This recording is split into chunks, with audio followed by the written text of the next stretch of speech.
మే 1న ఇళ్ల వద్దనే పెన్షన్లు ఇవ్వాలంటూ టీడీపీ అధినేత చంద్రబాబు చేసిన డిమాండ్ పట్ల ఏపీ ప్రభుత్వ సలహాదారు సజ్జల రామకృష్ణారెడ్డి ప్రెస్ మీట్ పెట్టి స్పందించారు.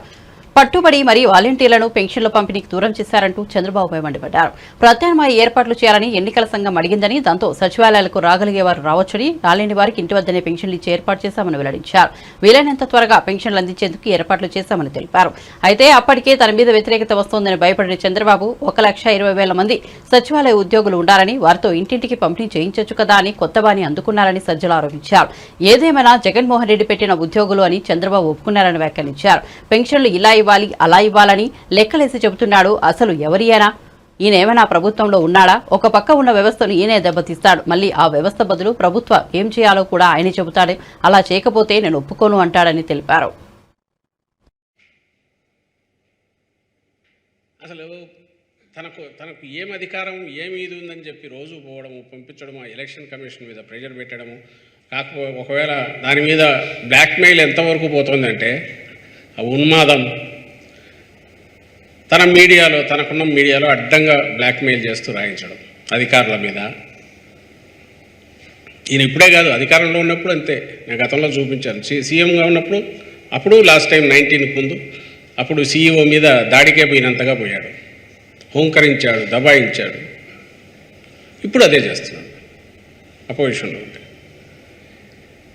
మామూలుగా సాఫీగా జరుగుతున్న సిస్టమ్ని ఎవరు బ్రేక్ చేయమన్నారు? బ్రేక్ చేసిన వాడివి దానికి ప్రత్యామ్నాయంగా ఏర్పాట్లు చేస్తున్నారు.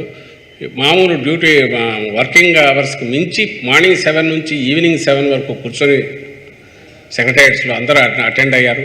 2-3 రోజులు కంప్లీట్ చేశారు. దాని మానం దాన్ని వదిలితే 2-3 రోజులు అది పూర్తి అవుతుంది. నువ్వు ప్రత్యేకంగా చెప్పాల్సిన అవసరం లేదు. నీ భయం ఏంటంటే నీ వల్లనే వాళ్ళు మళ్ళీ రోడ్డు ఎక్కాల్సి వచ్చింది, సెక్రటరీ వరకు పోవాల్సి వచ్చింది.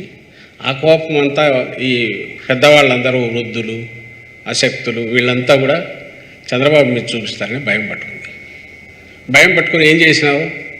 మళ్ళీ వరుస పెట్టి పిటిషన్ల మీద పిటిషన్లు. లేదు నేను ఒప్పుకోను, ఇట్లయితే కుదరదు, ఇంట్లోకి తీసుకెళ్ళాలి, లేకపోతే నువ్వే చంపినట్టు అవుతుంది, ఆ 32 మందిని నువ్వే చంపినట్టు అవుతుంది. పొద్దున్న లేచిన అలా నుంచి బూతులు తిట్టి శవరాజకీయం ఎవరు చేసింది? ఈయన దాటి పట్టుకొని యాగి చేసి ఈరోజు ఈసీ నుంచి విస్పష్టమైన ఆర్డర్స్ వచ్చాయి. అవి వస్తే దాని మీద నేను ఒప్పుకోను, దీనికి డీబీటీ కాదు ఇదని చెప్పింది. ఏముందండి ఈసీలో? అది ఈరోజు కాదు, ఆ రోజు కూడా చెప్పింది. లెటర్ పెట్టు సరే.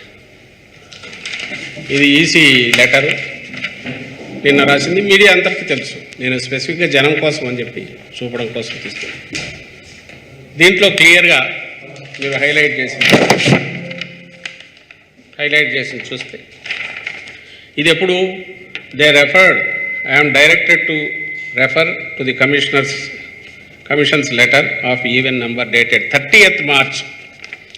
అప్పట్లో ఇచ్చిన లెటర్కే reply on the subject cited which inter alia states that the కోర్ట్స్లో the government of Andhra Pradesh to make alternate arrangements for distribution of the benefits of ongoing schemes to already selected beneficiaries using DBT bracket lo electronic transfer preferably or through other regular employees courts and ఇది ఎప్పుడు రాసింది? March 30th. దాన్ని మళ్ళీ వీళ్ళు వెంటపడి ఇళ్ల దగ్గర ఇవ్వమంటే ఇప్పుడు ఈ లెటర్ 26th April దీంట్లో దాన్ని మెన్షన్ చేస్తూ కిందే మళ్ళీ డైరెక్ట్ చేశారు.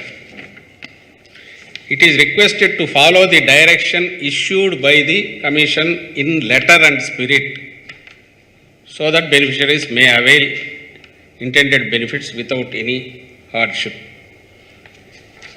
సో March 30th ఆ రోజు రాసిన లెటర్లోనే డీబీటీ ప్రిఫరబుల్లీ డీబీటీ అన్నారు ఈసీ. ఈసారి రాసిన లెటర్ దాంట్లో దాన్ని లెటర్ అండ్ స్పిరిట్ ఇంప్లిమెంట్ చేయమని రిక్వెస్ట్ చేశారు. దీని అర్థం ఏంది? డీబీటీ అనేది ఆ రోజు రాసి